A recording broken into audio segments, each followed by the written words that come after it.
एक दिन वो समय आएगा कि गलत व्यापार करने वाले हमें अपना शिकार बनाएंगे। अब उन्होंने गणिकाओं ने बहुत पूछा, भाई धन बताओ। अब धन हो तो बताए। सब था, बोले हमने तुम्हें दे दिया है। एक दिन चारों गणिकाओं ने पकड़ा और अंगार जो घर में जल रहे थे मुंह खोल करके और धधकते अंगार उसके मुख में डाल दिए और धुंधकारी वह गोविंदाय नमो नमः मर गए। बोले वृंदावन बिहारी लाल की। अब क्या करें?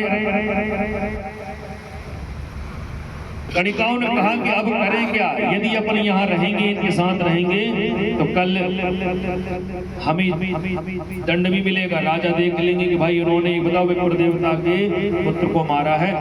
आत्मदेव जी चले गए थे। अब धुंधकारी भी अपना मुक्ति प्रदान हो गई तो उसके लिए चला गया था।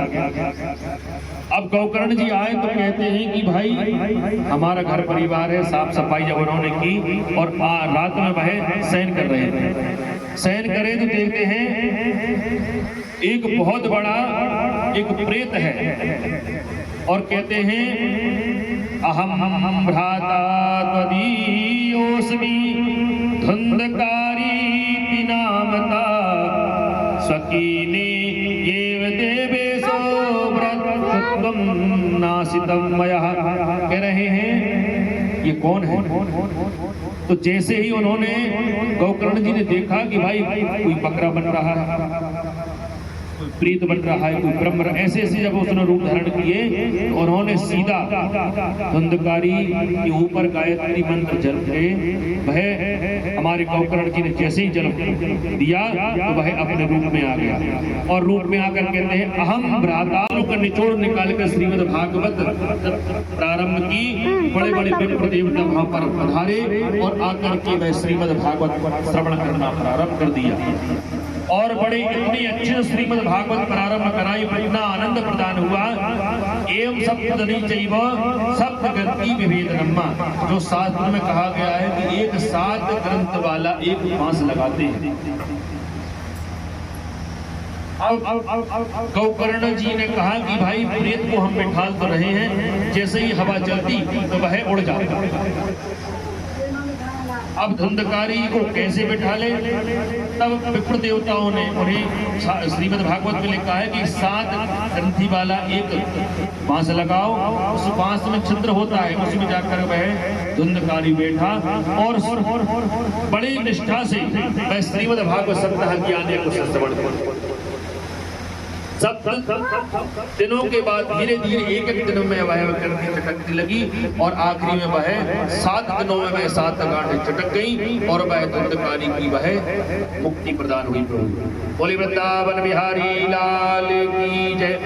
कहते हैं कि दिव्य रूप धरो जाता तुलसी दाम मंडिता पीतवासा घनश्यामो मुकुटे कुंडलान्वितः। कह रहे दिव्य रूप धरो जाता। अब प्रभु की ऐसी कृपा हुई, श्रीमद् भागवत कन्हैया जी की ऐसी कृपा हुई कि वह जो धुंधकारी था वह क्या हो गया? दिव्य रूप धरो जाता, बहुत सब दिव्य स्वरूप हो गया। जिस व्यक्तियों को नाम लेने से कष्ट होता था, जिस व्यक्ति को देखने में कष्ट होता था, आज वह दिव्य रूप धारण कर लिया। जाता तुलसी दाम मंडिता, तुलसी की माला, रुद्राक्ष की माला, तुलसी की माला पहने हुए, पीत वासा घनश्यामो, पीतांबर धारण किया, घनश्याम की जैसे लग रहा था। मुकुटी कुंडलान्विता, वह कुंडल मालाएं पहनी और वह मुकुट धारण किया हुआ था। और वह कहने लगा कि हे गोकर्ण जी, हे मेरे ज्येष्ठ भ्राता, आप यदि नहीं होते तो मेरा यह कष्ट और मुझे प्रेत योनि से कोई मुक्ति प्रदान करने वाला नहीं था। मैं आपके कृपा से, आपकी कृपा से मैं श्रीमद् भागवत की कृपा से मैं मुक्त हो गया और बड़ी अच्छी दिव्य स्तुति कर रहे हैं। कौन? धुंधकारी जो आज दिव्य रूप धारण किया है, तो वह जिसने जीते जी कोई भी भगवान का स्मरण नहीं किया, पर आज बताओ प्रेत योनि से मुक्त होकर वह क्या श्रीमद् भागवत के भगवान कृष्ण जी के वह हाथ जोड़ निवेदन कर, धन्या भागवती जाता प्रेत पीड़ा निवासिनी सप्ताहोसी यथा धन्या कृष्णलोक फलप्रदः धन्या भागवती जाता प्रेत पीड़ा विनाशिनी सप्ताहो सीतता धन्या कृष्णलोक फलप्रदा। बताओ धन्या भागवती जाता, ऐसी भागवती धन है, श्रीमद् भागवत धन है, प्रेत पीड़ा विनाशिनी। प्रेत में जैसे इतना बड़ा प्रेत होकर के उसने मेरी मुक्ति प्रदान की थी। सप्ताहो पीत था धन्य, सप्ताह 7 दिन में श्रीमद् भागवत श्रवण करी और कृष्ण लोक फल प्रदा, भगवान कृष्ण कन्हैया जी के ध्यान को मुझे प्राप्त कराया। और दिव्य एक विमान आया और आकर के वह भगवान के पार्षद आए, दिव्य विमान लेकर आए और धुंधकारी ने गौकर्ण जी को प्रणाम किया कि प्रभु अब आप मुझे आशीर्वाद प्रदान कर दिया है, मैं जा रहा हूँ, मेरी मुक्ति हो गई है। और वह जाकर के अपने प्रभु के धाम को चला जाता है। बोले वृंदावन बिहारी लाल की जय। अब हजारों श्रोता बैठे हुए थे। अब धुंधकारी तो चला गया। अब गौकर्ण जी ने से कई भक्तों ने पूछा कि भैया हम क्या कर रहे थे, धुंधकारी तो मुक्ति हो गई, उन्हें तो भैया दिव्य रूप विमान आ गया और विमान आकर के उन्हें ले गया। अब हम कब हम लोग विमान का मिला, हम भी वैसे सोच रहे थे।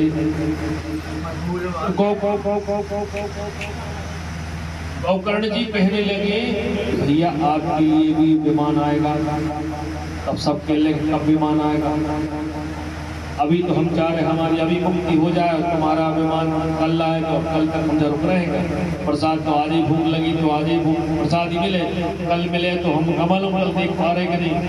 तो बड़े प्रेम से पर्वत गौकर्ण जी ने प्रत्येक व्यक्ति के लिए एक एक व्यक्ति के लिए बिठा करके श्रीमद् भागवत श्रवण कराई।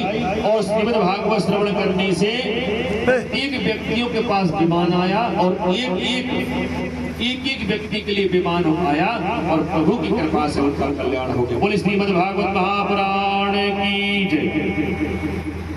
श्रवणस्य विभेदेन फल भेदेन संस्थिता। अपने अपने किसी ने भी यह जो मान के चले कि भाई कोई ने भेदभाव से सुना था, पर बाद में जब मालूम चला, अभी तो हम सुन रहे हैं सिर्फ कहीं भी माना जाए तो गुरु जी हम ये तो अच्छे सुन रहे थे। अब जिसने अच्छे सुनी उसके लिए विमान आ गया और जिसने नहीं सुना ये तो भगवान की तरफ जी सब टेस्टिंग होती है, प्रभु परीक्षा लेते हैं कि भाई सब यदि कह दे हम अच्छे से कथा श्रवण कर रहे थे तो सब एक साथ क्यों लेना। फिर उन्होंने कहा कि नहीं, भेद मन में किसी किसी की भेद था कि बगल में बैठा है, ऐसा नहीं हमसे पहले चला जाए। जाना सबको है संसार को, हम आज चले जाए कल आप जाओ परसों जी चले जाए, जाना सबको है। ये संसार आने जाने वाली व्यवस्था है, कोई यहाँ पर किसी का नहीं। अपन चाहते हैं कि भैया जी हमारे हो जाए, कोई किसी का नहीं है। एक भजन भी है और गाना भी, कसमें बातें प्यार वफा बातें हैं बातों का, कोई किसी का नहीं है, झूठे नाते हैं नातों का। यहाँ सब दिखता है यहाँ पर कि भाई जी हमारे हैं, पर कोई किसी का जीवित सब है सब है सब है, पर जीवित मरने की बात कोई किसी का नहीं होता। जहाँ तत्काल व्यवस्था करो भैया।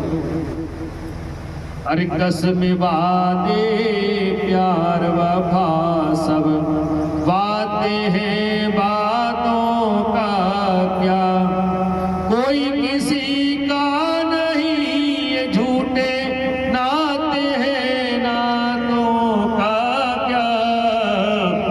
कसमें बातें प्यार वफा सब बातें हैं बातों का क्या। बस थोड़ा सा संसार में कोई किसी का नहीं है, कोई किसी का नहीं है, झूठे नाते हैं नातों का क्या। और प्रभु कन्हैया जी संसार में श्रीमद् भागवत ठाकुर जी यहाँ पर विराजमान है, बैठे हुए हैं। आज तो कन्हैया जी आई नहीं, आओ भैया। तो भगवान साक्षात बैठे श्रीमद् भागवत तुलसी मैया यहाँ पर बैठी है। बड़े ही ये सौभाग्य की बात है।